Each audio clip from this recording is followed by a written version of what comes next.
Hello, hello. Welcome to the End Evil podcast. This is Chris Jansen, and evil is the destruction of freedom. Um, I'm really excited tonight about this episode. I want to introduce something amazing that's been going on, and if you folks have not been following around, it's called Health Revealed, and I'm going to show you a quick screen share. What if the biggest threat to human health isn't what we've been told?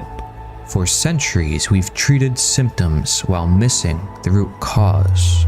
2/3 of volunteers were prepared to administer a potentially fatal electric shock when encouraged to do so by what they perceived as a legitimate authority figure. And in some studies, he got conformity, compliance, obedience up to 90%. It was impossible to tell. I tried to guess. I tried to look for signs, body language, anything to try to guess who's going to continue and who's going to stop. And that tells me that it's not that there are certain kinds of people who are obviously different from the rest of us. It tells me that probably all of us are capable. The famous Milgram experiments shocked the world, but no one could explain why humans would follow harmful orders until now. Health Revealed brings together hundreds of researchers, medical professionals, and truth seekers to expose what might be the leading cause of death in human history: democide, death by government. We've discovered patterns. The connection was always there. This changes everything we thought we knew about human health. But this isn't just another problem. This is about solutions, real solutions, through understanding social psychopathology, integrative health, eco-psychology, natural law, and permaculture. We're bridging the gap between conventional medicine and alternative medicine, psychological understanding, and societal transformation. Join hundreds of medical professionals, researchers, and concerned citizens in the most comprehensive study ever conducted on the nature of authoritarianism in human health. Over 24 hours of groundbreaking content, hundreds of researchers, one vital mission: Health Revealed, revealing the illusions giving us illness. Visit healthrevealed.org. Join the revolution in transforming health and all our institutional frameworks.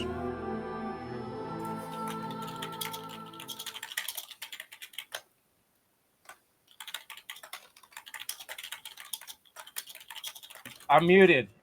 Thanks so much for joining me tonight, folks. I have Leslie Powers and Cory live, and I'm very excited to have these guys, and hopefully Stephanie will be able to pop in, and maybe even Scott. I'm not sure if we'll get everybody tonight or not, but we're definitely going to at least give an introduction to what these amazing Natural Law Avengers team have come together to create.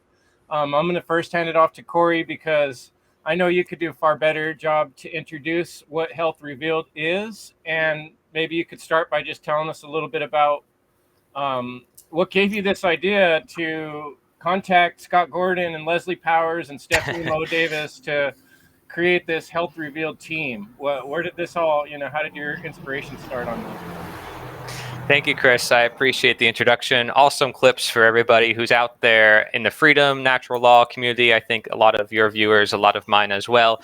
You might be curious why this project Health Revealed, and for those people who want to find true healing in this world of madness and craziness and rat race and, all the isms and ologies and people fighting on the internet, and, there's different political parties, religions, and it's hard, trying to navigate all of that. And through a lot of the works that we've done on Health Revealed, we actually navigate all of those institutions, looking at primarily the psychology of them. And so what I noticed when I held the End of Slavery Summit in 2022, interviewing Stephanie Mo Davis, Leslie Powers, and Scott Gordon, is that there was this tie between these folks talking about health and talking about how we may need to look at this health world and the healthcare systems a little bit differently.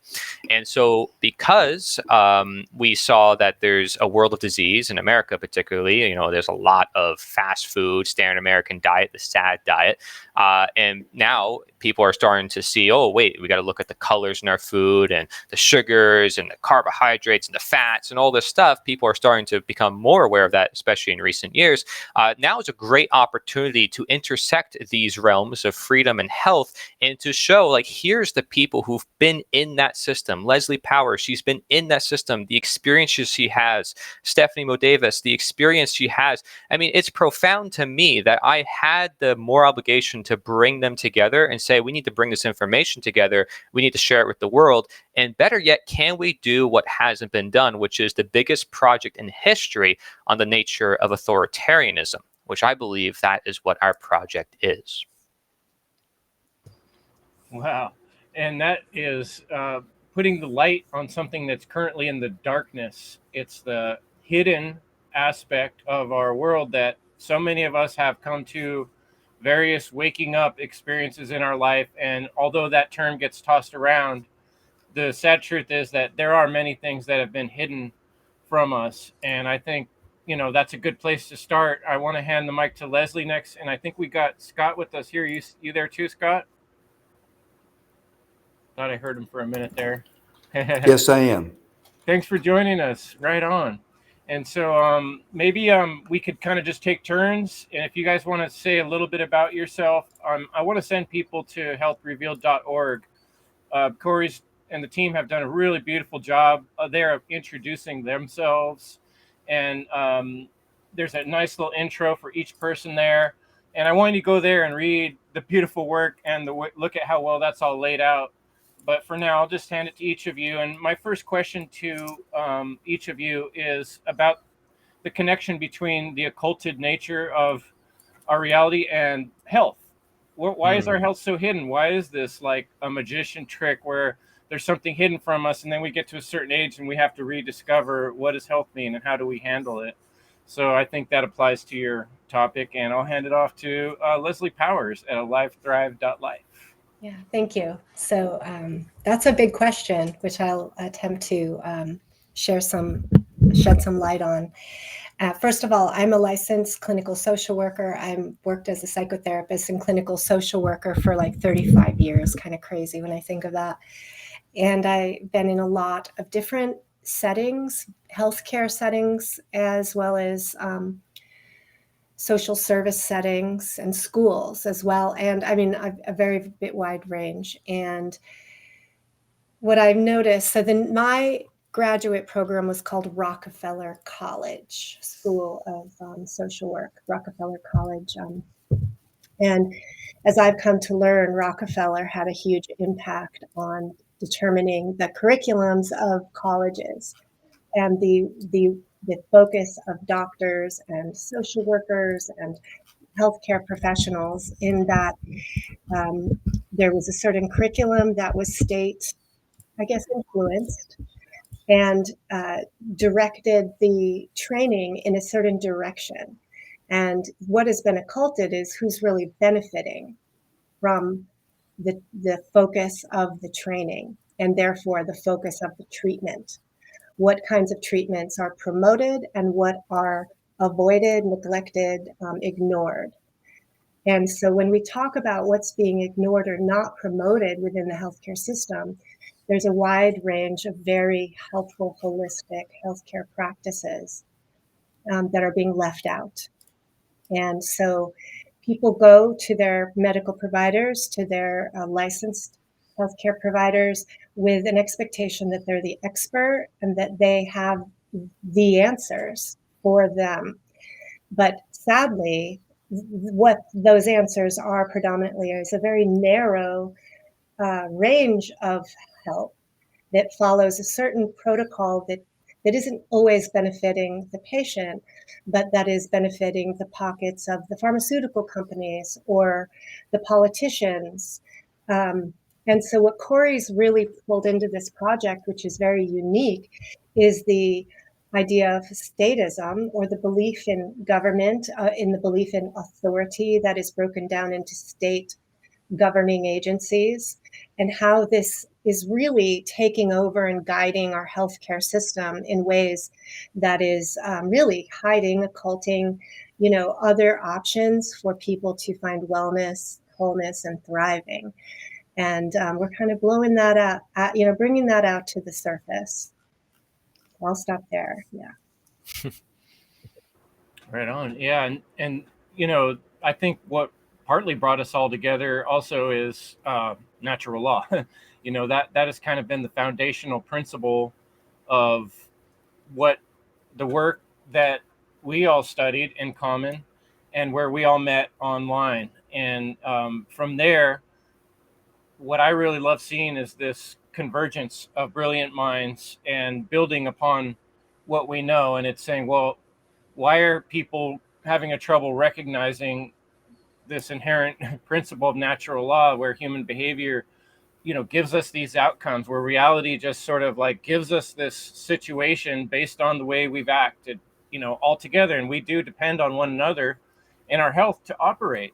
And Scott, I know that you have a lot of history seeing kind of like different methods of therapy, Leslie being a therapist of many years in sort of the more traditional way, but you have explored some alternate therapy roles and have been through some more dogmatic systems of doing that, and then found some freedom in a new way of approaching these things, psychologically speaking. And so, Scott, please introduce yourself, and if you got any other comments about how things have been hidden in the health range, I'd love to hear your thoughts on that as well. Yeah, thank you, Chris. My name is Scott Gordon, and in my 20s, I actually was a carpenter, and I attended architecture school, and I learned a lot about design and structures, things like that. I had a baby daughter and a divorce, so I moved into teaching school in my 30s. I got really interested in that. And that lasted through my 40s and early 50s. I'm semi-retired now from the teaching, especially after the COVID lockdown. I resigned in protest about the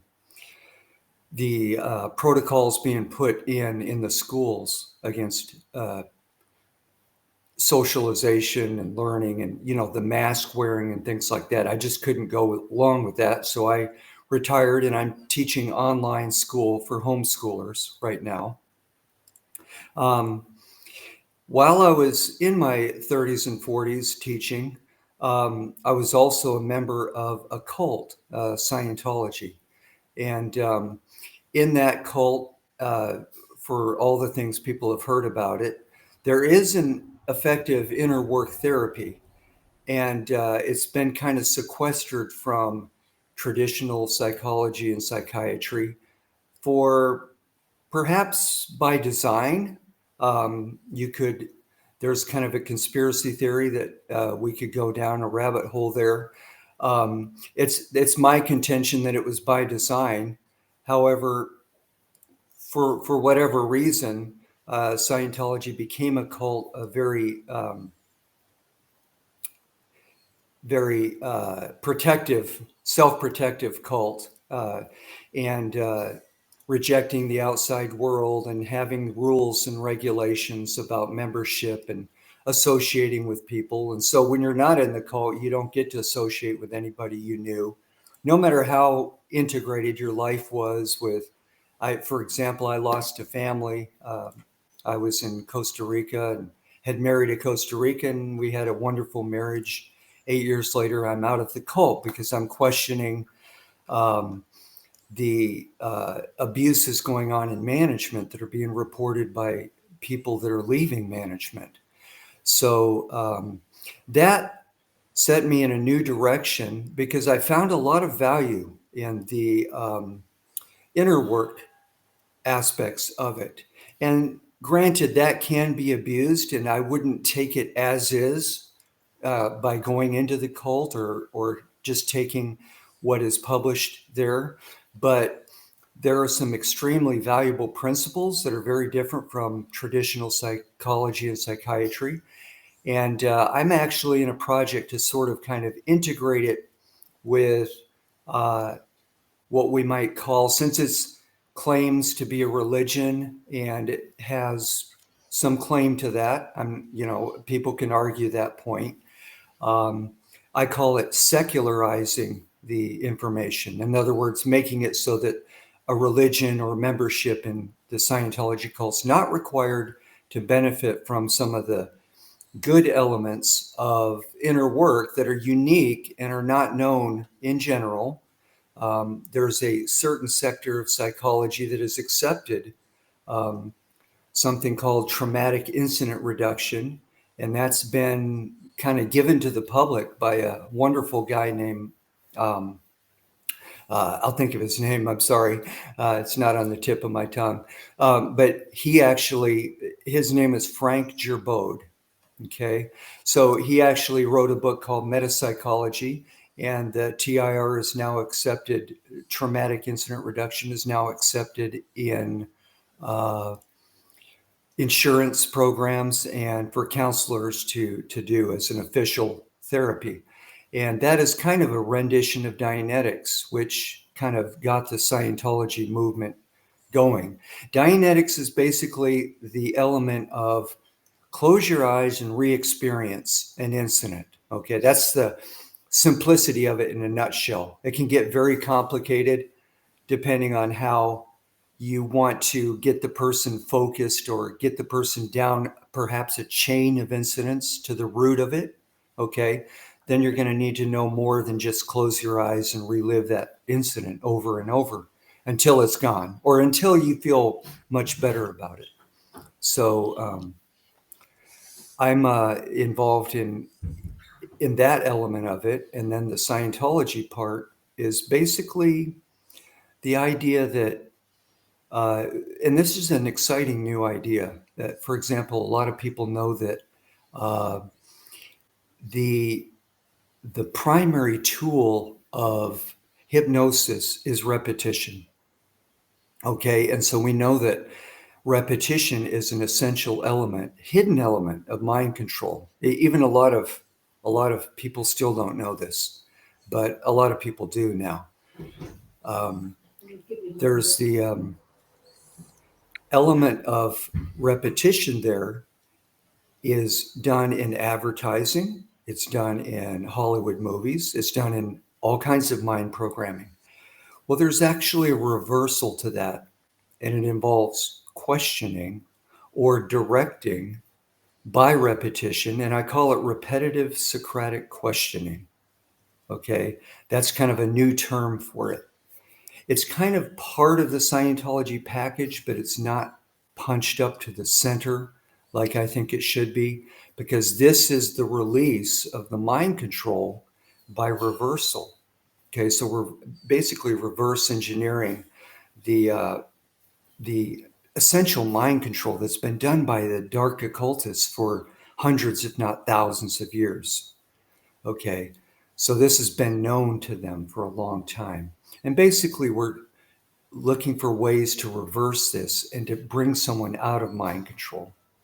So this is working very well. I'm doing a lot of experiment and research in the area, and I'm hoping to get more people involved in and trained in how this works and how it can.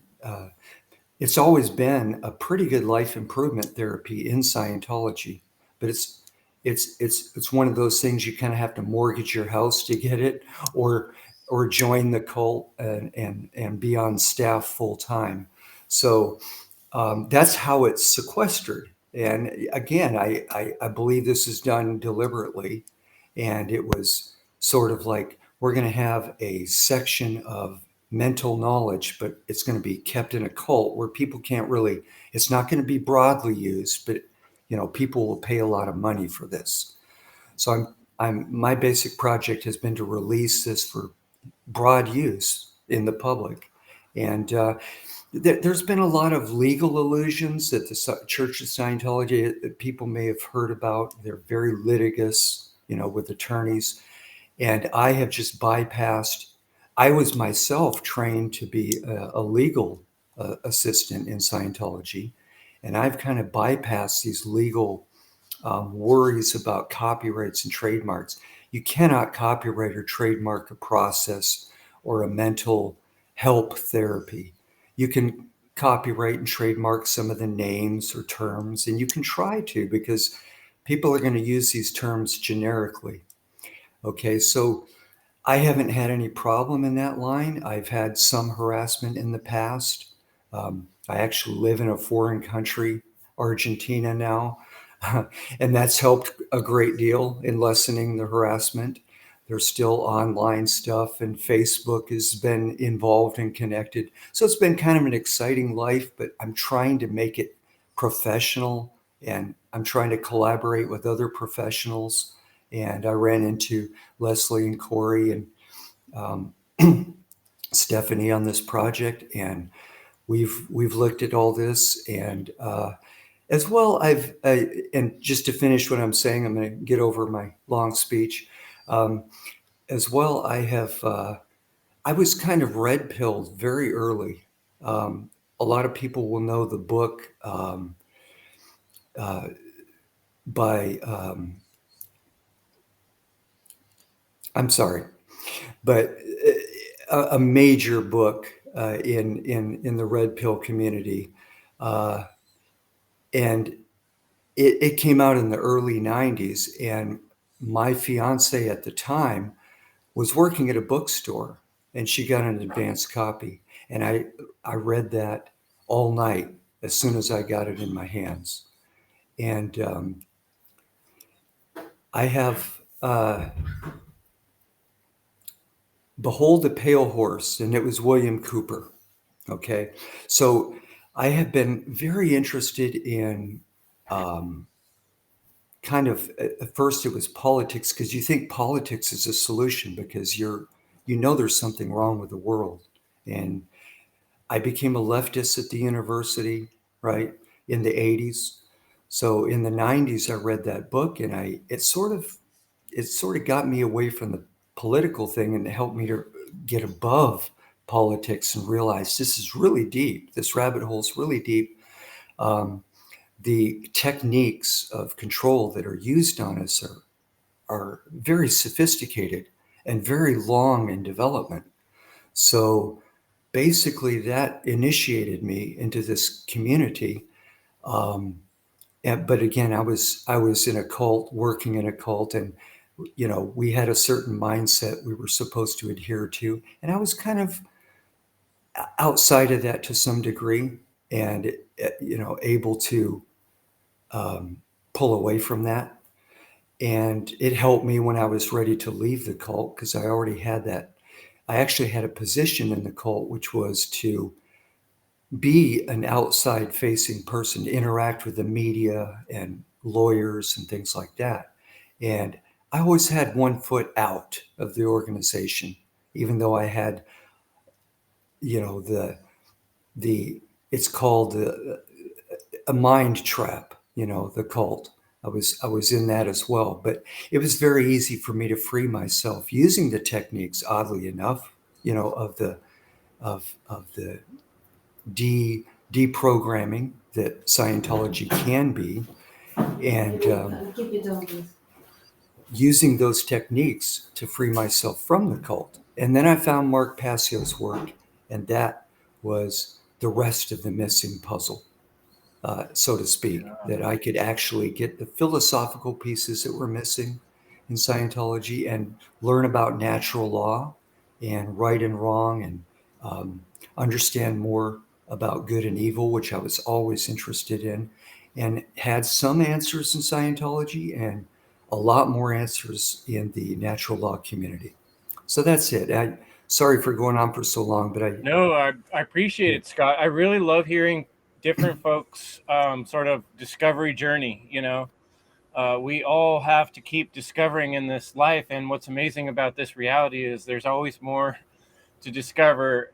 And hearing how you began this questioning process, even though you were involved in a dogmatic, someone saying, "Oh, you pay us money, we teach you this thing," and you're saying, "Yeah, but if I keep asking questions, I can figure things out too," and took what you wanted, what made sense to you out of that matrix of what is just controlling other people through repetition, and instead used it as a tool that now you can help other people ask those questions and reanalyze what they can discover with that process. And I think that process is what we all need to go through to rediscover reality and to break out of the various traps that we've grown up in which many of I've described traps within traps. And you realize how many different, dogmatic and structured systems are being kind of handed to us, and we have to discover, oh, there's other sides to these situations or other ways to use these tools.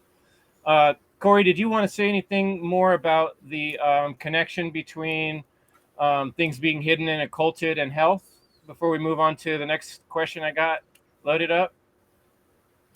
Well, in regards to the occult, there's always going to be certain subjects in health that I think some people are going to heavily emphasize as like, you need to know this or you need to know that, right? There's certain gurus and certain products, oh, have you heard of methylene blue? Have you heard of this or that? And I think the approach that we're trying to have here is integrative, to look at all these different options and say we're not limited to just one, or limited to just what the insurance companies say or what the government says, really helping the individual find out for themselves what is best for myself, and based on, all the different experiences and literature that's out there, because also the literature and the science can get pushed down. I mean, we share so many researchers and scientists in our work that most people, including myself, I never heard of until I found their work, right? And I had to dive deep. You're talking a lot of individuals from Brazil, people who had faced depression themselves. Like when I talked about soma therapy in our work, this was a therapy that was in many ways outlawed in Brazil. And it was bringing people closer together than their own families through the use of martial arts and through the use of just connecting and using certain psychological techniques. This guy that invented the therapy, he was known as an anarchist, and he said it's not going to come through people, just throwing fire in the streets and burning down things, or even political. It has nothing to do with that. He says it's all psychological, helping people free themselves. Like you said, barriers upon barriers or traps upon traps, get down to their most authentic self. And so he realized that's a very painful process sometimes. People have to tear, people have to sweat, people have to work it out, right? So this is soma, this is body, this is emotion, getting out of the mind. It's a whole process of integration or enlightenment, which is not so pretty, but destructive at times. There's processes to this, right? There's mapping that we have in our seminars where there's circuits of consciousness, as it is said, or the Hawkins scale, the scale of consciousness. There's many depictions about this throughout history, even the chakra system as well. And so we kind of help people navigate all these different nuances and all these different models and researchers to see these underlying patterns that exist among all of them.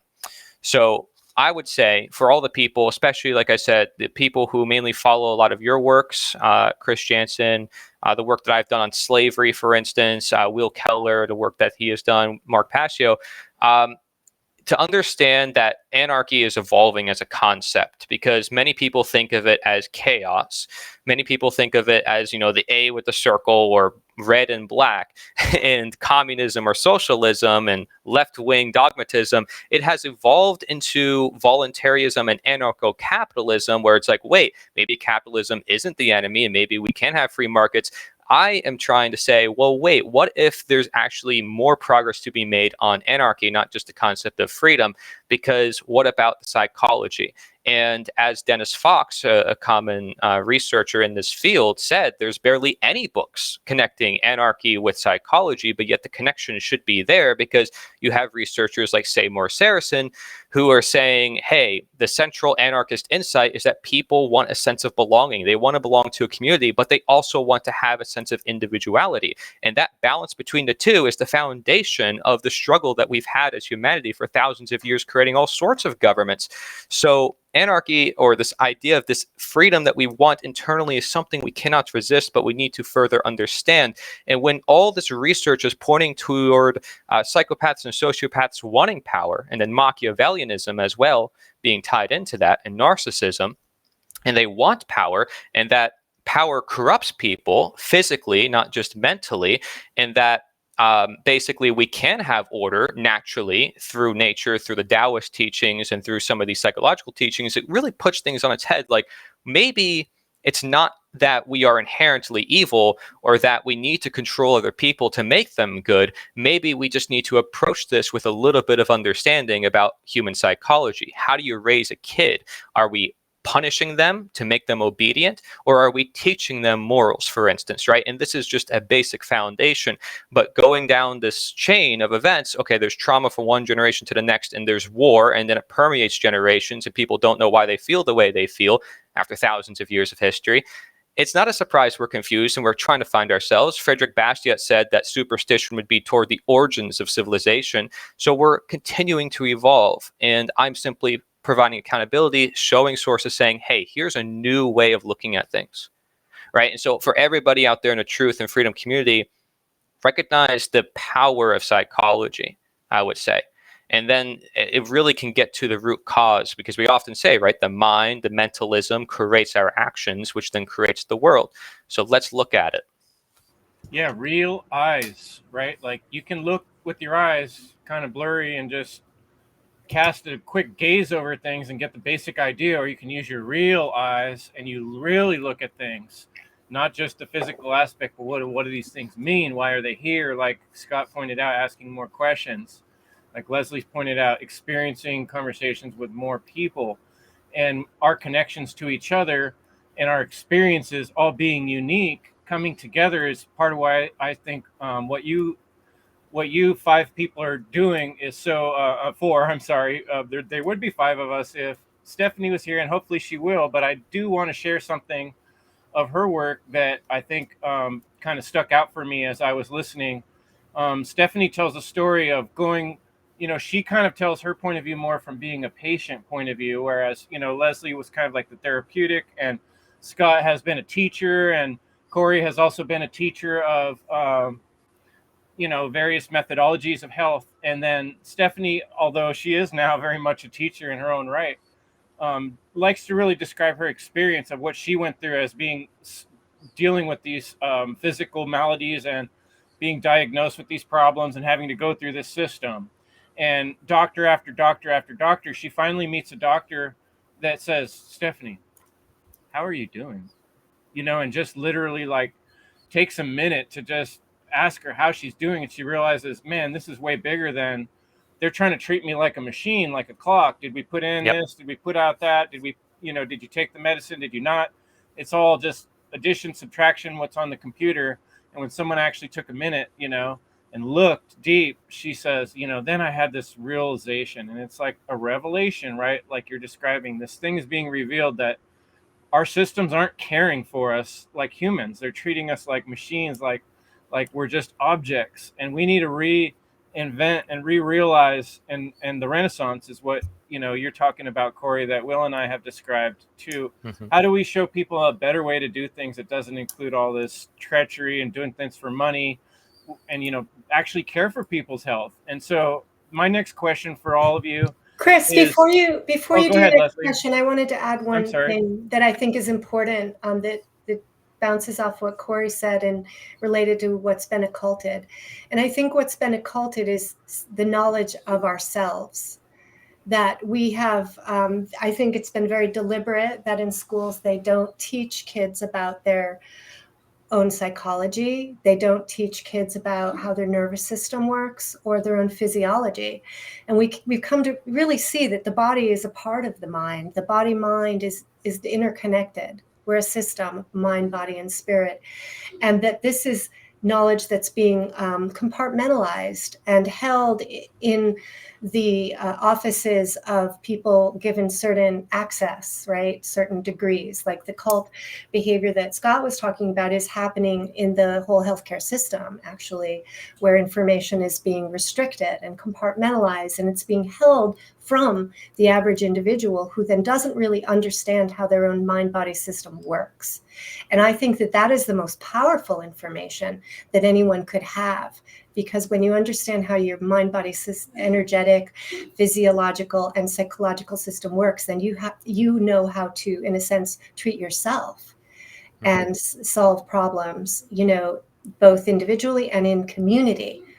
And the community aspect of health is also been occulted.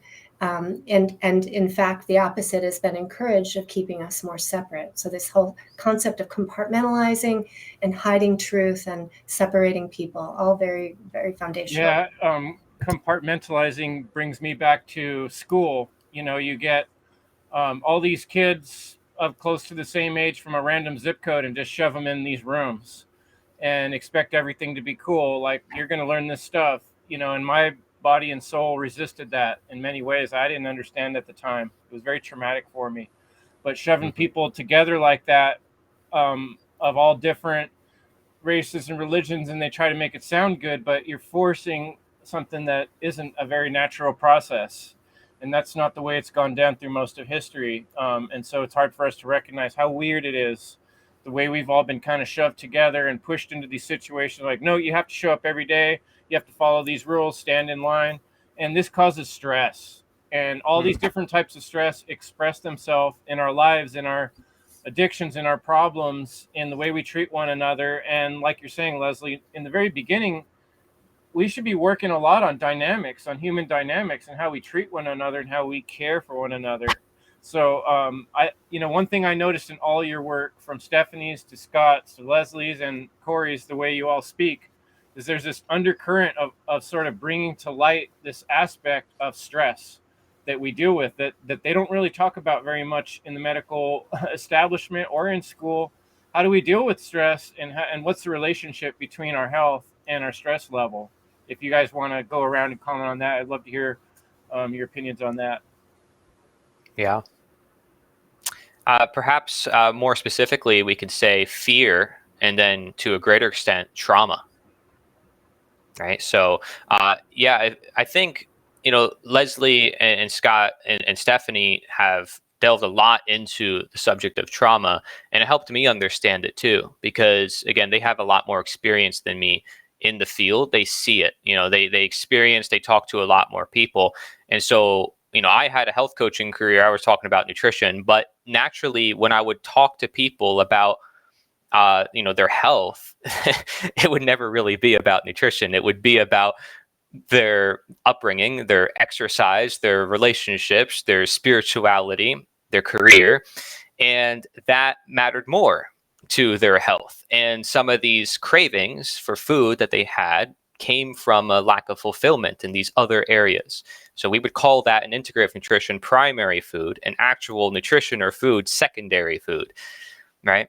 And so that would be something that would have to be addressed first and foremost. And that's how you actually build a relationship with someone. You get to learn from them. Like you said, we live in a very mechanized world. At least we call it like the Western world, but it's across the East as well.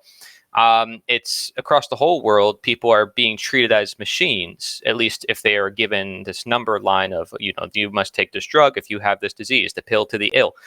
And this, like, oh, we have all the statistics and we figured it out, and here are the scientists, and this is the consensus, and this is what you should do. And if you don't do this, well, then we're going to take away this. If you don't do this, we're going to do that. Right. So there's this limitation in this, oh, I must do what I'm told to do. And this sort of moral obligation inside of us that says, well, I have to do that because everyone else is doing it, or because of the pressures and because of the money. And so that creates a lot of stress that's built up. And then people want to push that down and say, well, I don't have to look at it. Maybe I could distract myself from it. Maybe I could find an outing to release the stress. Maybe it's exercise, but never really address the source of stress in the first place. So we're trying to get to the source of it, not just try to treat it. In the same way with medicine, it's about how do you treat the disease, but also prevent it. And for the disclaimer out there, since we're on the internet, we're not trying to cure or prevent or treat diseases. For the FDA out there, not like we care. But, the point is that we're trying to heal people as a human. And the fact that I have to make that disclaimer is already a sign of, are we really living in a human world? See? So, and we talk a lot about that in our seminars through the lens of eco-psychology. There's a whole Cory, field for that. Can you prove that you're a human real quick? Because I need to see how many bicycles are on this image. Well, you're right. The distinction between real life and the illusion is becoming harder for people to realize, especially with artificial intelligence. And, some of my works points to this thing of natural intelligence, the emphasis on nature, right? Nature is the answer to say, wait, what are those things that are most fundamental? What is it that created artificial intelligence? What is it that it claims to serve? We get lost in these mediums, whether it's money or religion or government, because we proclaim we need them for something else. And so we get stuck in that medium for happiness, for our goal, when we can actually achieve happiness or our goal right now without those mediums. But we create this perceived dependency, which actually creates like a learned helplessness. It makes us weaker. We feel like we don't have the will and we don't have the answers all around us. And we're trained and taught that there isn't cancer cures all around us. And so we're left dependent on the systems that say, oh, well, we have all the answers for you. You must externalize your authority, the external locus of control, or just internalize their locus of control so much that you just ignore everything else because you want to go off grid and just defeatism, escapism, run away from the rest of society and say everybody else is crazy. Both of those are extremes. And so navigating that is exactly what we try to do through masculine and feminine, through saying, hey, you want to evolve into the chakra system, you want to become enlightened. Well, anger, fear, these are still natural. Right? It's just about how you manage it, how you control it. It's not that we say fear and trauma, like it's never going to happen. The birth process is rather traumatic on its own. It's that we learn how to accept it, in fact, in order to work with it. Yeah, I'd like to speak on this topic around stress and health. So stress is a natural part of life. We can't avoid stress.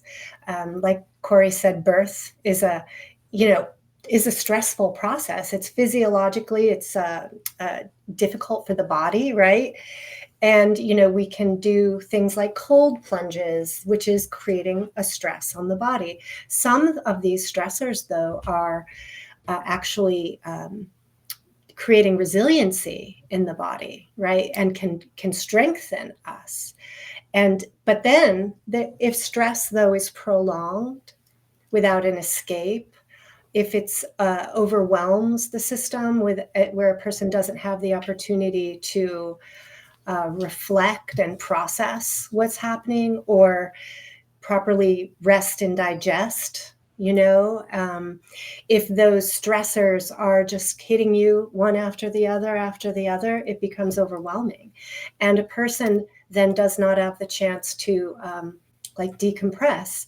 And this type of stress is underlying most modern day diseases.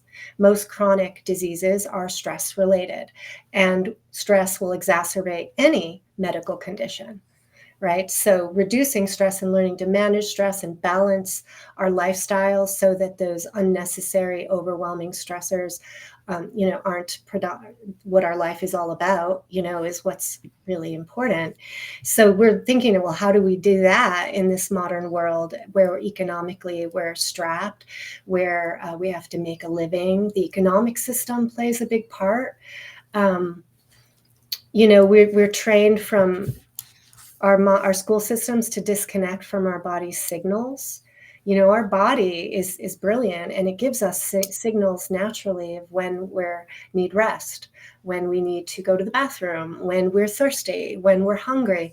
And we're programmed out of paying attention to those signals in order to fit into a false, kind of a man-made system or structure, whether it's our job or our school system. And then over time, we just have learned to disconnect from our bodies and kind of operate from what? From a mental construct that's been kind of taught to us or programmed. And that over time sets up a weakness really in our body. We wear it down. We break down at a certain point from unmetabolized stressors, traumas, emotions that aren't processed, emotions that aren't felt. And we have a culture where we stuff our emotions, where we hide, we run, we avoid, we feed, through excess. We feed our taste. How do you want to say? We're operating by our taste buds, and we do emotional eating. People have all sorts of addictions, right? So this is then add more stress, right, to our lives. So it becomes this never-ending cycle that we're trapped in if we don't become conscious and really slow down. I think slowing down our lifestyle and reflecting on our lives and giving ourselves habits that where we are daily sort of reflecting, decompressing, getting in touch with our natural body signals. This is all really important. Otherwise, stress will kill us, literally. And when we work with getting to trauma, stress is kind of the surface. It's what's happening in your day-to-day life, and it is rooted in trauma. But oddly enough, you don't always have to get to those root traumas to get a lot of benefit. Just being able to talk out the stress on the surface produces amazing results. Like Cory mentioned, people can get transformation through talking about and alleviating their stress in their health. And not to mention other areas of your life, like your marriage, your family, your job, your groups, the way you view mankind and interact with mankind. So all the way up and down the line, spiritual, emotional, and physical. Just the action of alleviating stress with a good listener can do amazing things. And so if you're wondering where to start, that's a great place to start. If you can't find a good listener, oftentimes you have to be your own good listener. And that means journaling and giving yourself some love and some care, and realizing that you are your own best helper sometimes through your journey. And also, just because you can do that, you continue to accept helpful people in your life when it's available. And you can get rid of a lot of stress doing simple things like that. I've often imagined. I like to imagine some of the things that would entail a more freedom-based world. And I often get this from people where they say, "Oh, we could never survive without government," or we could never survive without our health system, and I imagine like you're not feeling right and you walk into this sort of, maybe it would even look like a cave on the outside. As soon as you come into the health center, they hand you like a warm towel and bring you into a spa, and this gentle music's playing, and someone brings you some grapes and turns the fan on and asks you if you could have a foot massage, just carrying about you. I would think probably 9 out of 10 people came in through that cave door would probably be, all he needed was 10 minutes of that. So much of this activity that we do in this realm of experience is in our mind. And we talk about, we're teaching natural law. It's also the understanding that we all are involved in this slavery thing that's going on. And it's not like the type we were taught in the mainstream where we're locked up in chains and we're just using a hoe or, chipping rocks all day. It's more like this subtle kind of world where we're stressed out because the bills are due and we have to go get our driver and we have to do this or someone's going to pull us over, fine us, or put us in, like those are the underlying stress that are amping up all these other problems, right? But you guys talked about some of the underlying reasons why we get traumatized and why we have this fear. And that kind of brings me to my favorite topic, which is the topic of philosophy. The word philosophy means the love of wisdom. Philo meaning love, and Sophis means wisdom. And so I thought that would be another good bridge towards health and philosophy. How do these things tie in? It's very similar to the stress, but it goes deeper. I think often our beliefs have a lot to do with the type of stress and the way we live and the decisions we make and why we wind up in poor health conditions, or why we're not able to find the solutions as easy as we should. So maybe I'll hand that off to Cory. Yeah, it's first thing that comes to mind is Scott calls himself a philosophy-based counselor. He's like, my work is based in philosophy. And that's the term he uses. And I think that's a good term to use because in many ways, a lot of people are counselors without realizing it. I just want to say that first of all. I mean, parents who care for their kids in a way are a counselor. And just as you guys demonstrated, I have a saying recently, walk up to wake up.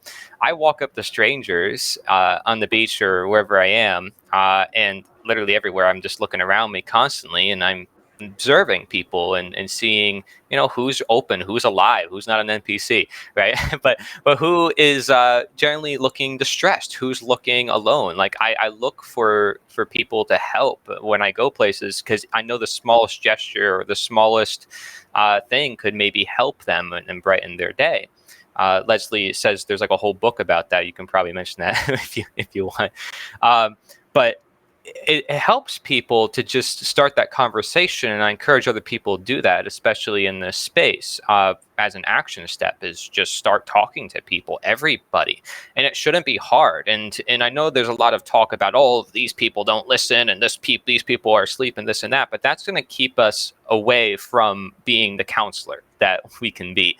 Because when we listen and we sit down and we have a beginner's mind and we're truly empty and we allow anything to come our way, that's when we could be of most help to them. And that's when they can be most receptive to whatever we have to share with them. And ironically enough, when we want to learn some of the most profound truths in this world, we have to drop everything that we have been taught. And this is like an unschooling process. That's literally what it's called, people taking their kids out of the school system. But it's also, in the Tao Te Ching, it talks about this idea of the unlearn all the things that you were taught. It's a common theme, again, among enlightenment, that there's this destruction, not so much like, oh, I'm this amazing person who has all these abilities. It's not the prettiest thing, because people can feel very off-put by it. Say, oh, well, everybody would love someone who's enlightened. And it's like, you might think again, right? It's like Jesus and all these figures throughout history, they may have been worshipped by some, but also by others. It's like, burn them, put them on the cross, right? So what I'm saying is people should be themselves and look out to other people to help them be themselves. And I think the role of philosophy is to find deeper truths, which may end up that you are at odds with other people. But if that's the case, so be it. It's not your intention. Your intention is to help other people. Your intention is to heal the world, right? And I think everybody generally wants that. They just maybe don't know how. Well, if you're watching these videos or part of these communities, I think it's very fortunate that you have all these different people who have the same goal of trying to find the truth and then sharing all sorts of different solutions. So I can read your book, Chris, or I can look at Leslie's work, and it's like tons of solutions right there that most people don't know about. So again, how do I bring it to somebody? That I think is even, just as important as learning. So philosophy is one thing, but then putting that philosophy in action is another thing. Because some people, if you talk to them about philosophy, they'll think, oh, this is all theoretical. This is not important. How am I going to apply this to my life? But everybody lives by a philosophy. Everybody has a diet. They just don't call it a diet. They don't call it a philosophy. And that could be part of the problem. They never really sat down and asked themselves the question, what is my philosophy? What are my principles? What am I eating? And so basic, overarching, high mileage questions can help someone think about something they never thought about before. And then the next time they go and do something, or next time they hear it, they start to take it into deeper consideration. So you're planting a seed. I love Mark Passio's quote, wisdom is action. And I try to live by that. I think when we, get a better hold of our philosophy and we're able to share it effectively when we've thought it through, then that it becomes real in another way because other people can observe it. And I know, Leslie, you're just in the last couple of years, the amount of work you put out is just astounding. And Cory just always blows my mind with the amount and depth and scope of content, books, and videos, just constantly coming at people and providing all these resources for folks. Maybe one person realizes things in that one way and another person has to realize it in the other way. And that is why it's so beautiful to have this group and this team that can express these things in a different way. Leslie, what else would you say about the connection between philosophy and health? Yeah. So to connect some of the things that have already been said is the importance of asking questions, right? Philosophy is about finding truth. And to find truth, we need to be curious and ask questions. And part of this questioning is around things like, why are we here? What is our purpose? What is God? You know, what is it that we're here to do? You know, what a purpose, value, and mission. You know, I think ultimately people are searching for a sense of purpose. They're unsure of the value of their own life. And that is at the core of it. Chris and I talk about that. And so that is very important when it comes, you have to think philosophically, you know, to find answers to those questions, that inner work, that deep dive into self-inquiry, you know, to wonder, why am I suffering? You know, how can I, you know, why is it important to stop suffering? How can I be a part of that? You know, these are all philosophical, you know, ultimately philosophical questions. And you know, it brings us to questions around interconnectedness and ultimately, you know, what do we do? You know, why is our body important? You know, why is it important to eat healthy? Why should that matter? You know, so the questioning is a key here. So I'm going to pass that on to Scott. Muted. Thank you. Another aspect or element of philosophy, or just a simple simplification of it, is it's the big picture. How do you view the world, the universe, your own purposes, your long-term purposes and goals, such as why you are here? And for those who haven't seen Mark Passio's work on the worldview schisms, schism means ripping apart or losing half of yourself, okay? He outlines at least two major worldview schisms, and these have drastic effects on our health. So philosophy does relate to health, although it may not appear so at first. But your worldview has a great deal to do with how positively you view life and others, and whether you've been able to take that objective reality of dealing with the world and integrate it into your own subjective reality in your own mind. And this is why working on yourself, the inner work, working on your mind, can have a profound positive effect on your worldview as well. And it starts to really help. And earlier I mentioned some tips, and something Cory said gave me the other side that I wanted to. I mentioned that accepting help and accepting others listening, good listening friends or family that can help you talk out your stress. The other side of that is service.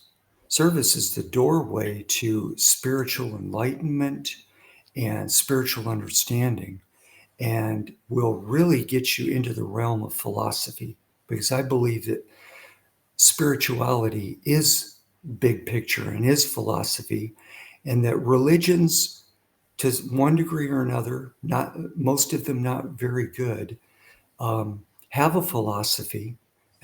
And in fact, I realized that, for example, Scientology counseling was based in a philosophy, which is why I call myself a philosophy-based counselor, because the practitioner needs to be aware that whatever you're selecting to work on in counseling has to do with a big picture understanding of what this person needs or could improve to become a better person, to become happier, more successful dealing with the world. So the relationship between philosophy, the inner work, and health it's like a incredibly important triangle. And I just want to lead by reemphasizing that taking up service is a wonderful way to extrovert your attention off your own problems, interact with helping others. It's an exchange back and forth, and you'll find that you're getting more of your needs met when you look to help others and meet their needs. Oh, that's so beautiful, Scott, and something I like to talk about in some of my work. I see the tree of life as a symbolic representation of the fact that all of life is connected, and it's this, from the time we're born, we need others to live. We cannot just live solitary from the time we're infant. It's an integral aspect of being human, and I think that, kind of getting closer to these integral pure forms of nature and reality, and recognizing some things are fundamental, is part of this realizing what reality is, not what we were told, not what these structures tried to force down our neck, but recognizing that change is all around us. And part of becoming change is one of the chapters in my book called Becoming Change, is this aspect of recognizing that reality is change. It's constantly cause and effect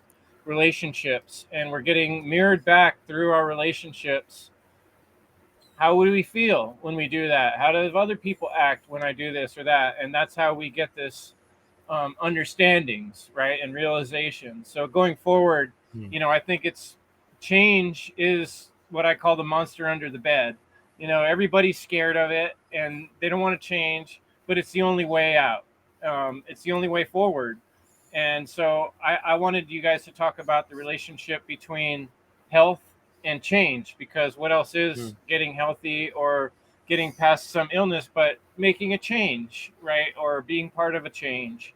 And so that's been a theme on my podcast as well. I hope Stephanie shows up, because I know she would be a great one to answer this question. I know she's gone through very intense changes, but whoever wants to go first. Change. Well, I'll point out that change is itself a stress.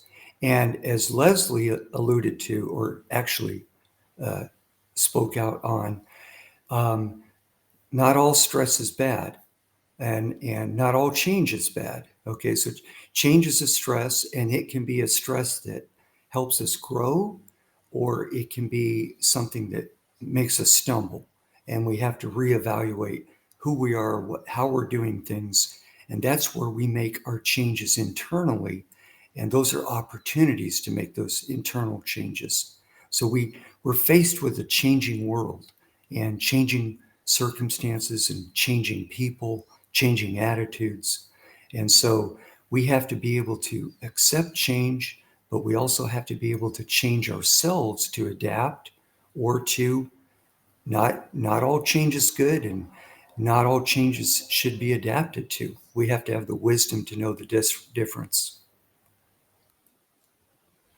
Sure. Leslie, you go. I'll go last this time. Yeah. So I was thinking about, I recently read a statement about a summary of a research around people's habits, and people have a tendency to choose comfort, before anything else. And there's something around comfort equating safety and the familiar. What is known and familiar, it feels safe and it's comfortable.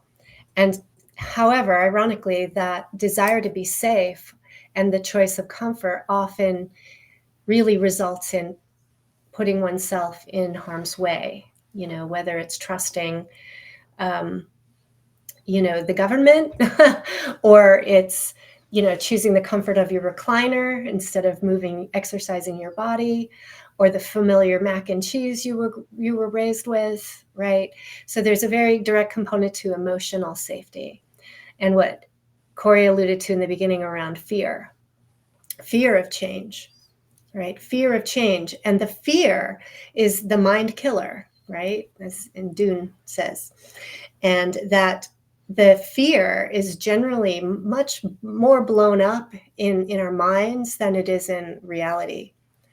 And I see that every day with people. People are afraid to feel their feelings. They're afraid to open up a memory. They're afraid to go out the door sometimes, to leave their house. They're afraid of, all sorts of things that are ultimately pretty irrational. And so again, it brings us back to psychology as being really important here, and self-awareness and self-knowledge, and understanding the traumas, stressors, and unresolved issues that have led up to this somewhat of neurotic living, where we're choosing comfort over truth, comfort over change, right? And so people do need support, and these helpful people, ultimately. And I think it also goes back into our childhood of really not having proper parenting, in the sense of learning how to self-soothe, learning how to be empowered and confident in oneself and one's choices, being told what to do instead of learning how to think. Right. So people, end up in a very sense of vulnerability, and are resisting those things that are foreign, that create a sense of challenge, or they might be embarrassed by or feel shame about. And Stephanie's here. So yeah, but you were right, Chris. Like, change is is an essential component of becoming healthy and of adapting to life. Adaptation is key for health. Wonderful. Yeah, well, let's welcome the wonderful Stephanie Mo Davis. I told a little story for you, Stephanie. I told your story from the show about going to all these different doctors, and finally the one that asked you, "How are you doing, Stephanie?" And that was just such a big realization. We talked a little bit about how health is related to things being hidden and occulted, and then we got a little bit into health and stress, and how trauma and stress, define. And so these are some of the topics that, and then the philosophy and how it's related to health. So I just thought I'd catch you up on some of the discussion leading up to now. And then we were just talking about the important aspect of change, and how health, addressing health issues, we have to go through changes, and change is an inherent aspect of reality and natural law and all that. So that's a big giant world full of ideas to fill your brain. But maybe you could just kind of introduce yourself and tell people a little bit about why you're here. Thank you guys. I'm so sorry for being late. I had a conflict with another podcast I did with a really wonderful functional medicine doctor who's very open to all of this. And it's so refreshing when you come across a provider who gets it. So I just want to say my name is Stephanie Mo Davis. If you guys don't know me, was a yoga teacher, yogi, spiritual seeker for a very long time at a young age. That started for me, and got my own illness when I least expected it. And, weird, I was at a very healthy point in my life, but I really came across this crazy illness, an autoimmune disease. And man, that's really been the catalyst for my own awakening, realizing what my body truly needs. A body truly needs to be healthy.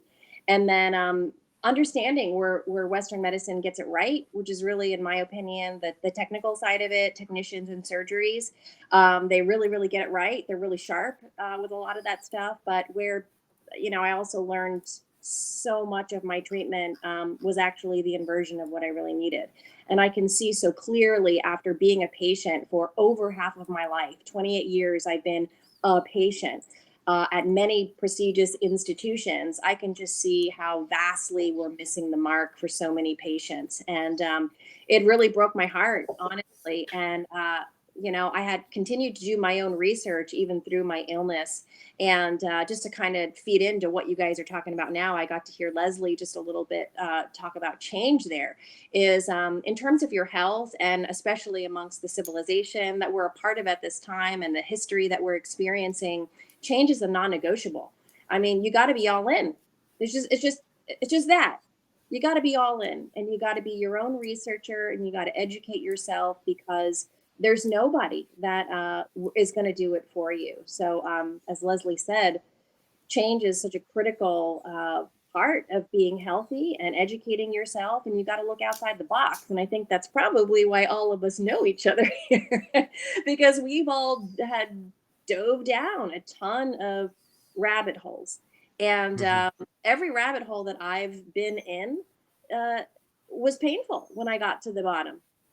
Yeah. You know, I couldn't believe, I was utterly in shock and awe of what was being obfuscated, what was being hidden, on purpose. I mean, at first I think, oh, maybe this is just naivety, and maybe I have to give people the benefit of the doubt. And the more I dug, the deeper I went. Maybe that's the case for a few people, but I started to realize that there's fear permeating so much of our society, and it keeps people attached and in compliance to systems that actually are causing more harm than good. And I think we're a lot of us are becoming aware of this. And I'm so happy to be connected with you guys, because I know that all of you guys have been down the rabbit holes and you didn't get stuck there. There's people who don't survive that kind of information. The darkness can kind of overcome you. You have to be a very strong soul to face evil and to go into this research and really understand what's going on in the world. It's very shocking, you know. Yeah. So I say to all you guys, thank you so much for your dedication to facing the evil, doing the research, facing the evil, and then also facing the evil within all of ourselves to be able to navigate it out in the world. It's again, you got to be all in, period. There's no other way around it. Yeah, that's commitment. And another beautiful thing I'm taking away from what you're saying is something else that Scott was kind of alluding to as well, is kind of like recognizing your own independent needs, and then being able to make that sacrifice to step away and help others, and that's so powerful. And I think one thing I've noticed is a crazy parallel in so many of the people that are now natural law teachers are talking about it publicly, is that a lot of us have faced some physical malady that we've gotten to a point in life that it forced us to start really asking some hard questions. And there's nothing like a lot of pain and uncomfortable to make you like really drop your belief systems and be like, okay, what am I doing wrong? What am I thinking wrong? I'm going to try something different because this ain't working. And so, we embrace change, and that opens the doors to let go of some of those belief systems that might have been trapping us.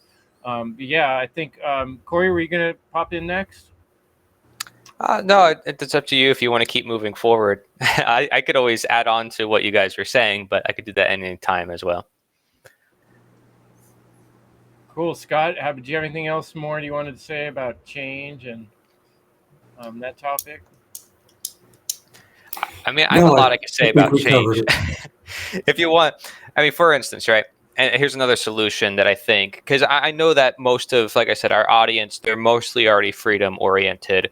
And lately I've delved a lot into permaculture and food forests. Well, there's also the conversation about terrain theory and germ theory, right? So when we heal the environment, or we're surrounded by a really good, healthy environment, like you gave the example of, oh, I walk into this clinic and they give me a foot massage, they give me grapes and all this stuff. I'm thinking right there in my back of my mind, that's a food forest. Somebody walking through the food forest and saying, this is amazing. Oh, do you want this grape? Here you go.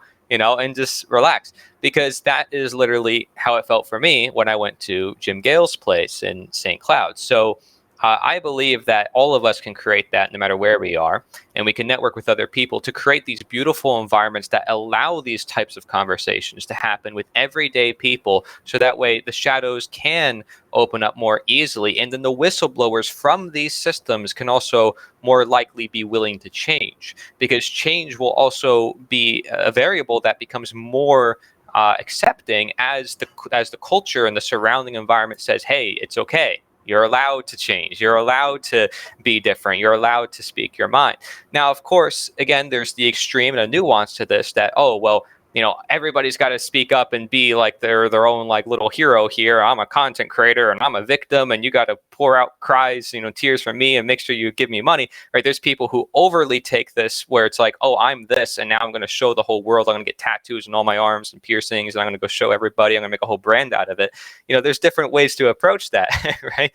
But again, can we be ourselves? Because that is foremost, I think, what we're talking about when it means, returning to nature and know thyself and philosophy and change. Like, what are we changing toward? Are we changing toward a new ideal, a new cult, or are we changing toward finding oneself, which means getting beyond all of those, right? And then potentially creating our own, and then helping other people create their own, be their own doctors, their own leaders, their own, right, etc., their own teachers. And so there's a lot of parallels between all these institutions because of the underlying psychology that we're talking about within our work. And the funny thing is when you were talking about psychology and you were talking about spirituality, and you guys were relating those two, you can look at like the old-fashioned gurus or the people like Jesus Christ or Buddha, and you look at their writings and you look at the psychologists nowadays like Jordan Peterson or Carl Jung, and they have this fascination with these texts. I don't think it's a coincidence. These works are deeply psychological. So in a way, these were some of the original psychologists, you can say, and they were helping people see paradox. They were showing the unexpected. They were showing different points of view, which is parallel to that of life, in which you face all these different trials and you have to look at different parts of your brain and different parts of life that you may encounter or that you previously encountered that you did not see within yourself. It's all about opening the mind. And the same thing could be done, in the natural law community, which I've been encouraging a lot, is can we expand our mind and evolve past the concepts of natural law to where we don't have to say natural law or even Mark Passio's name or use his definitions? Because if we truly understand it, then we can truly share it with other people because it's in their language, or it's in that environment, or it's in a better way that, is better for me to teach, not because that's his style, right? So, and I'm sure Mark would encourage that. He's teaching other people to how to use technology so they could become a presenter. But would he want someone to just be a carbon copy? No, right? He wants them to be their own teacher of similar knowledge or maybe similar goals. And we all have similar goals, right? We want to be healthy, we want to be happy. So we have these goals, but then how we go about that, I think the authenticity is important. And then seeing all these different options like food forest, seeing the body, maybe exercising, because that also can change the mind. So this is what I mean by change, is like, can we see the holistic picture before we say, okay, I'm going to change this one thing? Maybe it's something else you have to change. Maybe it's your posture. Maybe it's your sleep. Maybe it's your hydration. And meanwhile, you're looking all over here, looking at all the food that you're buying, right? Meanwhile, it's just as simple as that. You never know. Well, and that has a lot to do with why I brought up philosophy. I think 2020 was a rough year for me, and I think it was for a lot of you folks. We saw the whole world kind of at once just sort of fall for this headline, and it occurred to me while we were talking tonight too that people tend to call this alternative health. Like mainstream health is the main way it should be done or something, and that all these other things like meditating and breathing and jogging and having conversations with people, that's therapeutic. Those are all alternative, which, all through history leading up to the last couple hundred years, all the alternative health were mainstream. And so there's this flip that's happened, and it was pretty evil the way things went down in COVID. And from my point of view, I've made several videos about it. I call scientism the new religion. And I think even government is starting to lose its hold to some extent. It's gotten so silly and ridiculous. I mean, a lot of people are still all in it, which is too bad. But there's enough people starting to realize how dumb it is that these social engineers are one step ahead, and they're already coming out with this whole new religion of scientism. We can control the masses. Even if everybody's able to say, oh, I don't like these rules. Oh, we tell them they're all going to get sick from this thing we made up, or that we're propagating to be much worse than it is. And boy, we got them. We still got them. So, scientism is our new enemy. And I'm not sure if you guys all agree with me on that. You don't have to. But going forward, being with what we just went through with COVID and how bad things can get with authoritarian control, maybe we can just explore some solutions going forward and kind of leave people with as much positive solutions as we can to fight that scourge of scientism and dogmatic authoritarianism. Mm. So, You know, Well, I think scientism is characterized by excluding the spirit or spirituality, and that implies relegating the idea of good and bad or right and wrong as being superfluous. What's good is what's the highest technical advance and how far we can push it, right? So I think scientism is an enemy that and Chris, you're spot on. They've rolled it out almost on cue as something you have to embrace to be safe. And we've talked about the relationship between being safe and being able to face change and the balance that we need to have between that. And so, another word for scientism is the technocracy that they're putting in place as a new version of government, kind of a universal government. And nobody in their right mind is going to think that's okay. I mean, all the books that have been written about that, 1984, Brave New World, and a dozen other dystopian books, right, about that very thing. And yet this is what they're rolling out, and they're marketing with the same mind control techniques, repetition, appeal to the bandwagon. Everybody's got to do this. You don't do this, you're not a good person.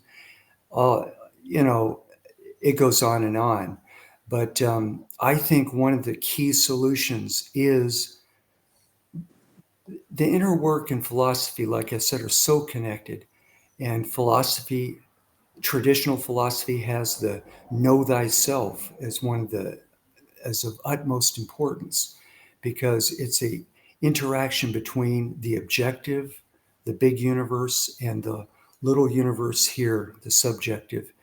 And the inner work is the release from this false objective reality that they're putting there. We call it the matrix because we know it's put together with various, complexities, of mind control that get us to in the box of a belief that everybody shares, a kind of a spiritual communism, not of a good kind. And so it is vitally important that people use that triangle, finding meaning, in philosophy or religion. Religion is, like I said, a variant of philosophy.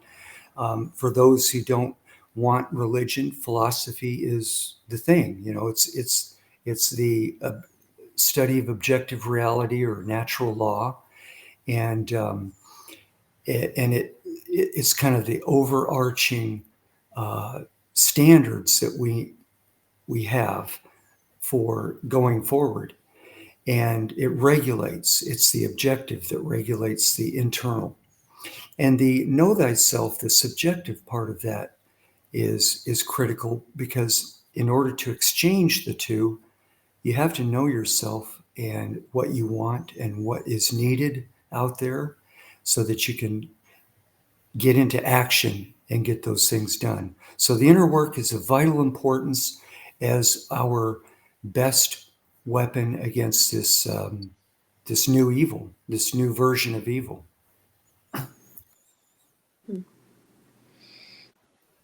I think I would like to add that all of us here, from my understanding, have been doing this work for a long period of time.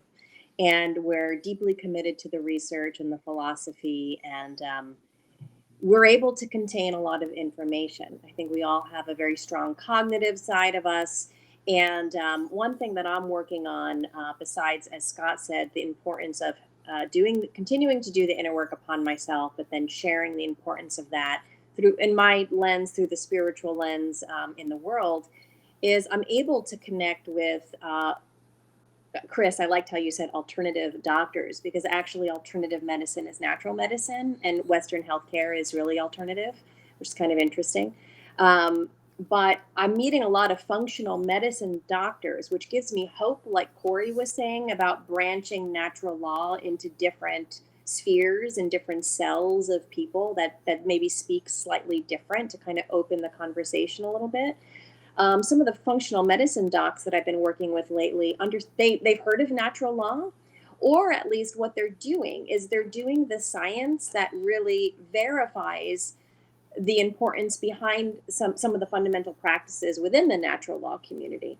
So in the last conversation that I was just in prior to this call, we were talking about the concept of being mindful of your electrons and really understanding where you gain electrons and where you lose electrons from.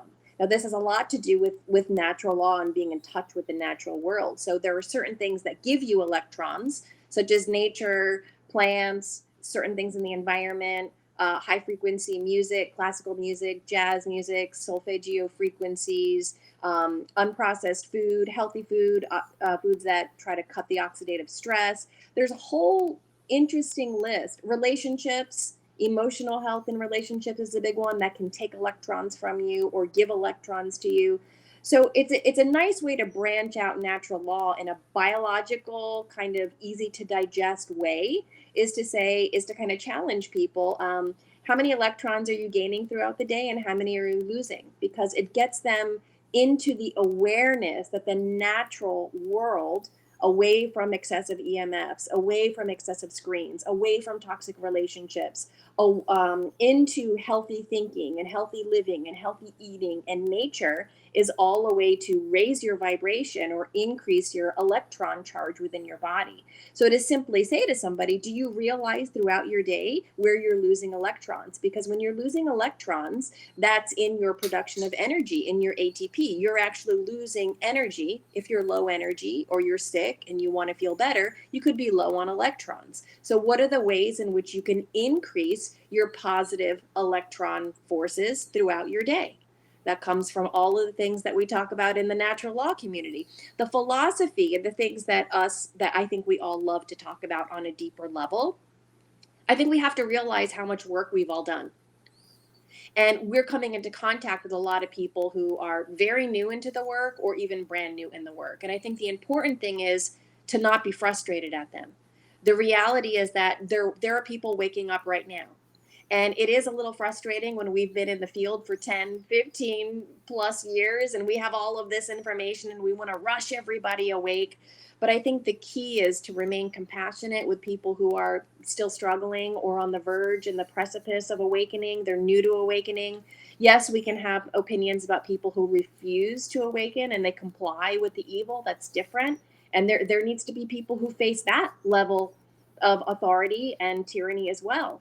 I'm not the greatest at that. I kind of know where my wheelhouse is, where I can maintain my energy source and be a positive influence towards others. But we need certain people to fight the tyranny in the depths of certain systems. And then we need other people who are working on things like Cory's talking about. Nature, permaculture, the healing, the restoration, the regeneration process. So we all need to know, where do we best thrive? Where's our sacred gifts to help in this capacity, where it could be someone's working in the healthcare system trying to raise the light, someone's doing permaculture, someone's teaching yoga for someone else, or like, what's your niche? And then how do we maintain our own energy while helping others and being compassionate? I know for myself, I went through a phase where, I was a little too judgmental over people's awakening process, and I was a little too pushy.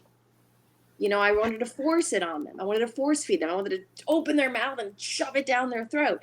And it just doesn't work with everybody. It doesn't work. You have to find a way, and all of us have the awareness to find the resonance and do this strategically. And sometimes you do have to be a little more forceful with certain people. I've noticed within myself, sometimes I'll be surprised at how I interact with somebody. I'm like, wow, I really was a little forceful there. But I trust my intuition that that's kind of what needed to come out in the moment. And then with some people, I'm very delicate. I'm very delicate and very compassionate. And yeah, I just couldn't thank you guys, all of you guys, enough for what you do, because this is the long haul. It's the long haul.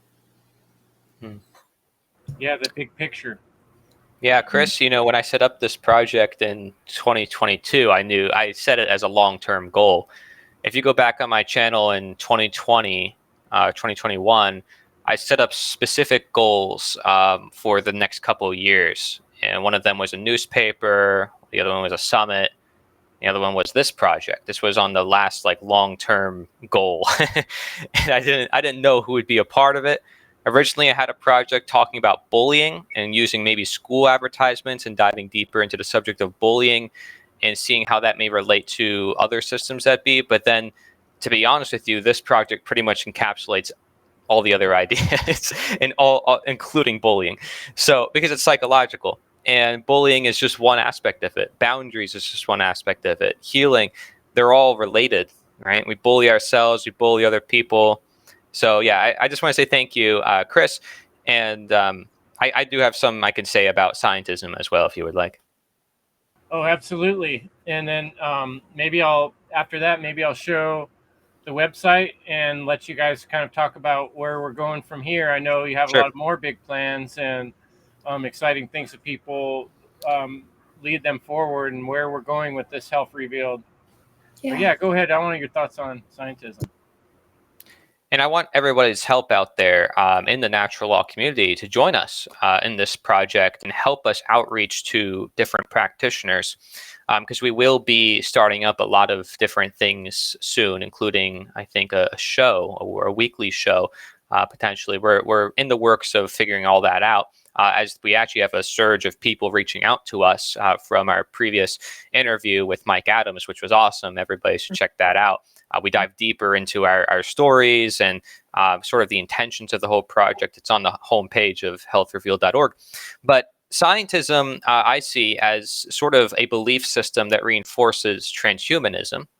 And whether that's an agenda or not is regardless of the fact of the matter that people are worshiping technology or using it more often in their life. So because they give their energy or attention to it, it grows, right? And so since I was very young, I always looked at it as a sense of you're putting your conscious energy into it, but it's not a conscious thing itself. So it's kind of just going nowhere. It's kind of like you're just distracting yourself in a way. It's like, yeah, I think I'm socializing on social media, but actually I'm not.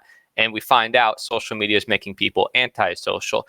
And in the same way, when people are using all these AI search engines, which can be beams of light and knowledge for so many people, it may actually be making them dumber, not smarter. So technology is a very interesting thing because I believe it is used for, you can say, bad agendas because precisely it could be used for good agendas.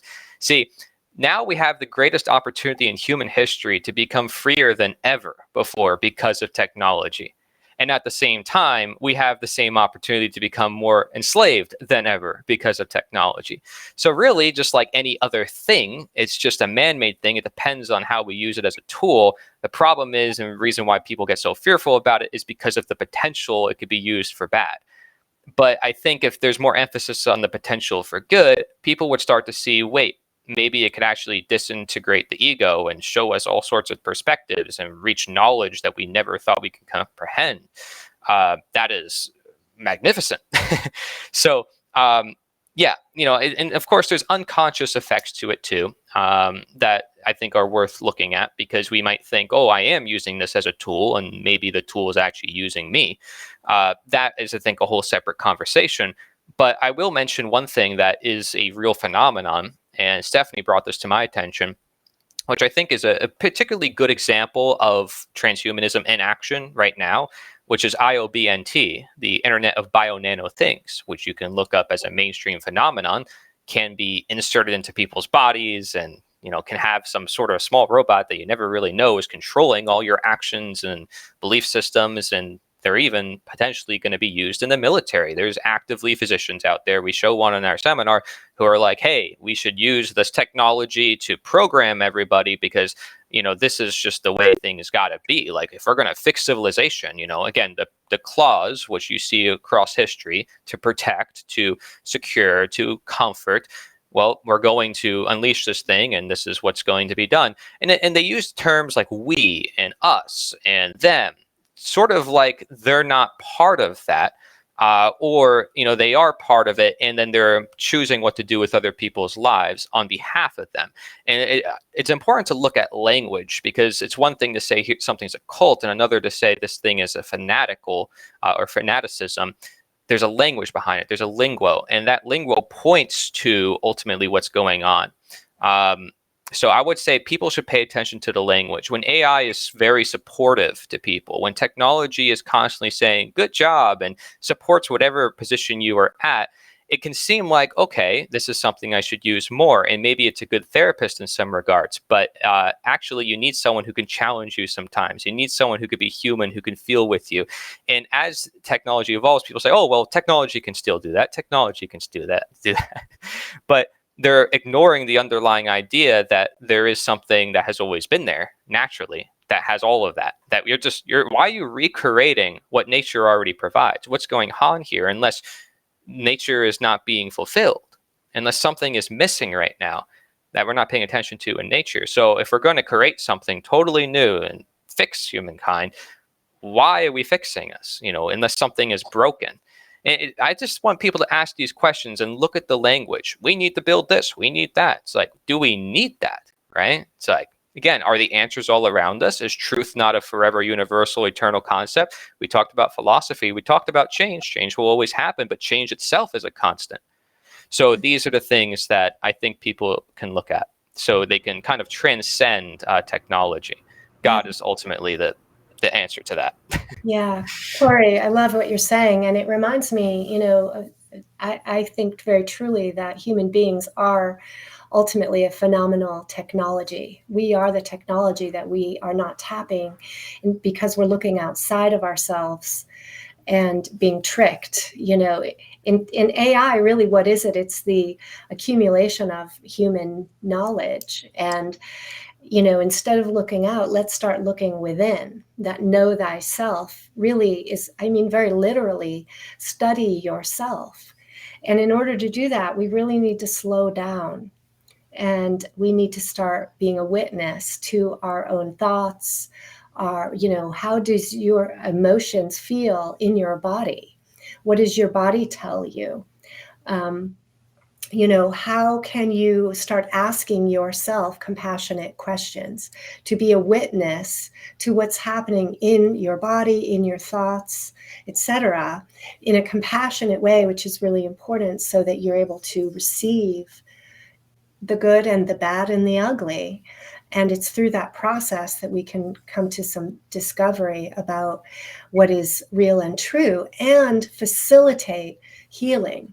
Because ultimately our bodies and our minds are self-healing. There's an impetus to heal under the right conditions. As Cory alluded to, this idea of the food forest, it's creating an environment in nature itself, which then provides a stage for healing to happen.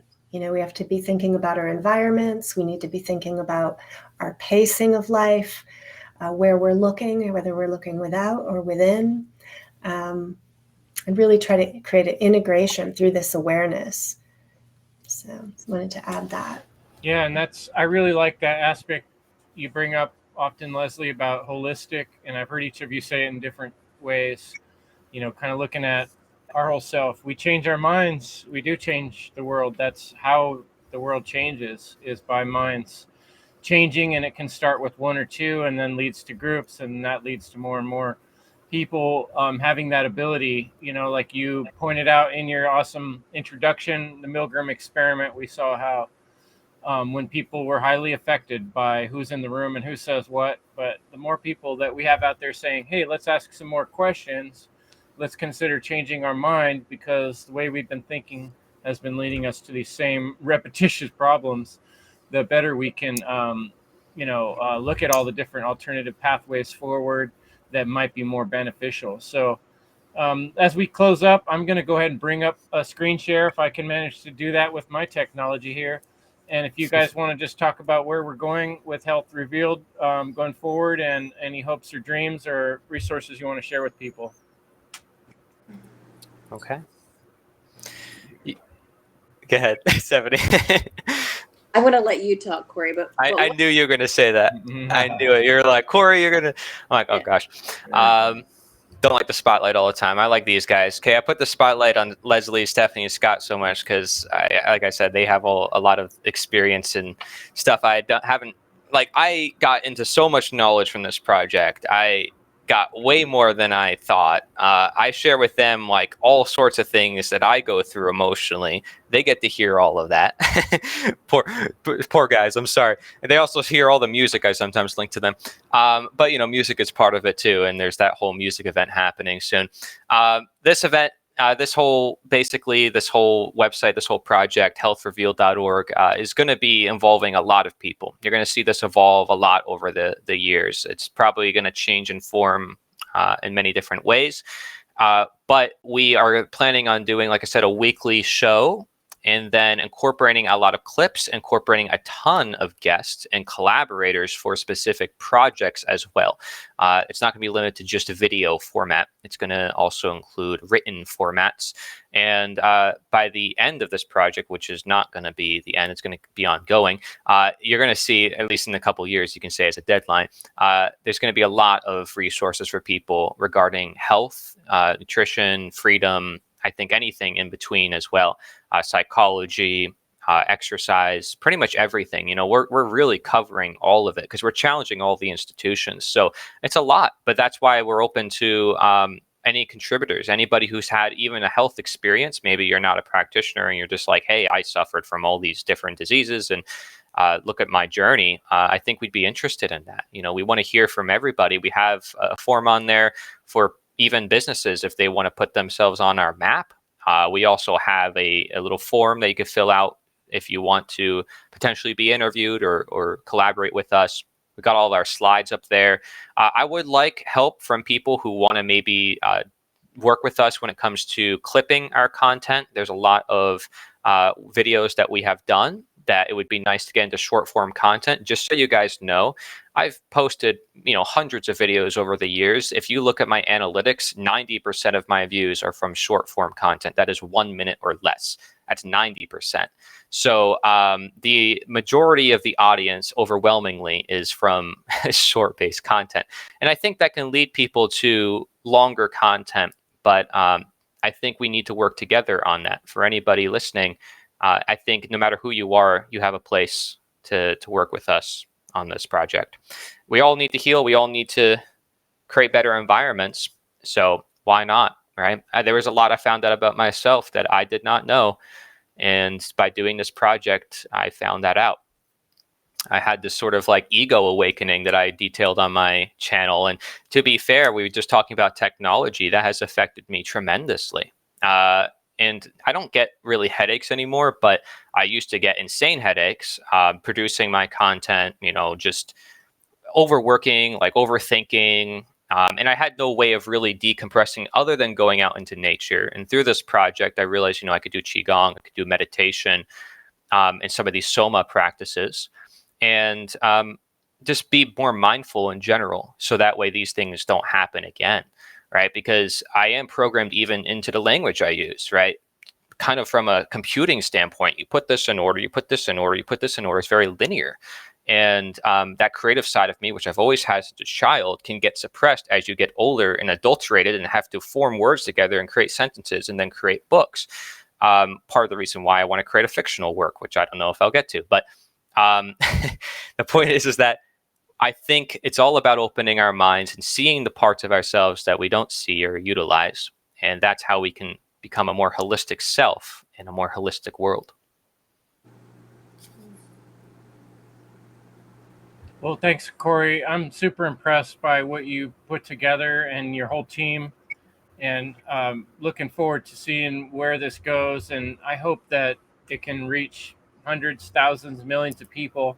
And I don't see why not. I mean, everybody's been through these traumatic experiences, and a lot of us need this type of therapy of hearing someone else talk about these things. And it releases an incredible burden to realize that we don't have to solve all these problems alone. We have each other, and we all have these talents and gifts, and a lot of resources are out there if we just, like we talked about, change our mind and open our hearts and start caring, putting our care in the right place. So I hope you guys can consider coming back on the End Evil podcast down the road, maybe a few months, and so we can kind of see how things have changed and some of the more work you've done. But I also hope people check out what you have done. There's a lot out there. I was just showing the YouTube page and healthrevealed.org, and people check out their interviews with Mike Adams. That was a really big deal. They all met up in person in Texas, and this whole crew got together and went on this professional podcast that reached a lot of people. And so if you haven't checked that out, check that out. Any last words? Thanks so much, folks. Go ahead if anyone wanted to shout out their website or say goodbye to our listeners. I want to thank you, Chris, for bringing us on today and this opportunity. I really loved your questions, and this conversation was really wonderful. Thank you, Cory. Thank you, Stephanie. Thank you, Scott. Really proud to be part of this team. Yeah, I would like to say thank you to Chris as well. Again, I'm sorry for being late, and thank you to everyone, my team. You guys are so amazing. I do want to say that I tend to hold a position where I keep a pulse on the kind of most up-to-date medical providers, a lot on X and different social media channels on some of the awakening physicians out there regarding our material. And I've managed to get in touch with some of them, share our work with some of them, some very big names in the health field. And what I will say is, from my observation and research, and I do a lot each day, is that the repository of information that Cory and we have been able to put together is so incredibly vast and still very ahead of even the most cutting edge physicians and providers in this awakening movement. You may hear them, starting to talk about certain material on one of our slides as some new knowledge they're coming into that's blowing their mind. And really, the repository of information that's here is so incredibly vast. I think it's going to, like Cory said, just continue over the years as people are able to not just come into the knowledge, but to be able to assimilate it. This is complex information, and you need a bandwidth to be able to assimilate this sort of a lengthy presentation, because it really does knock your socks off. It shakes you to awaken you, and if you're not really ready for it, it can be off-putting to some people. So Cory, thank you. Your foresight, your insight was really brilliant, and I couldn't be more happy to continue to be a part of this team. So thanks, guys.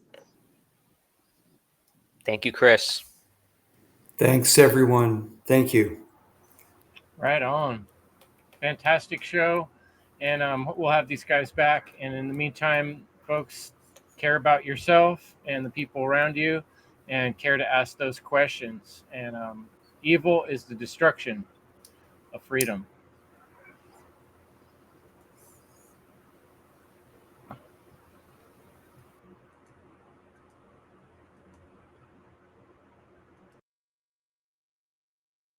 So, natural law is a set of universal, inherent, objective, non-man-made, eternal, and immutable conditions which govern the consequences of behavior of beings with the capacity for understanding the difference between harmful and non-harmful behavior.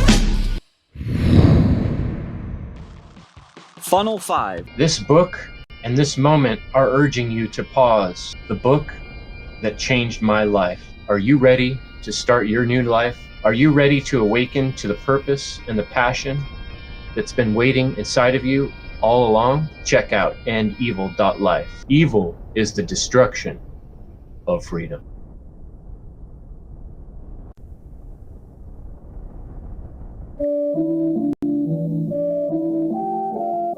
It's time to free the warriors, my friends. We got too many people locked up by the state. and they're counting on us to use our voices. Good intention.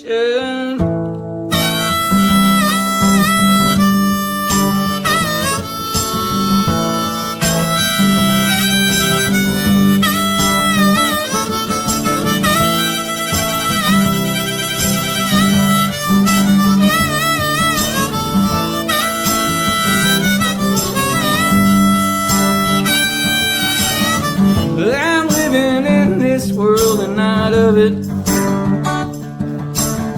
And how can you set something free if you don't love it? Establish our identity.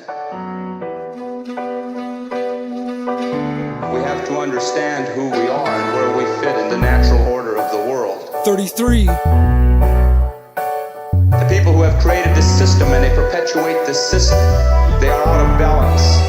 They have made us out of balance. I woke up this morning feeling I had something to say. I got doubts on my mind, it's time to let them fly away.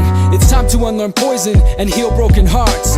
Go back to the end, it's time for a fresh start.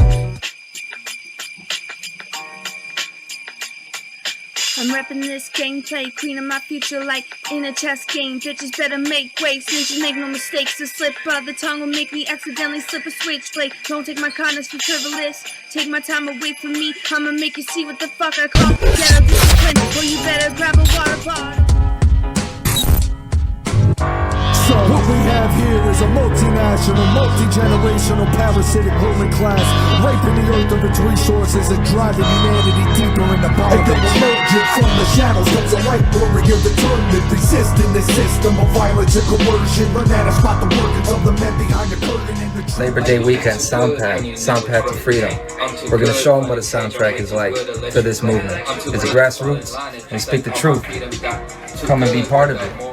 Once in a lifetime, never forgotten. I heard that one man's voice ain't nothing, that ain't gonna do nothing.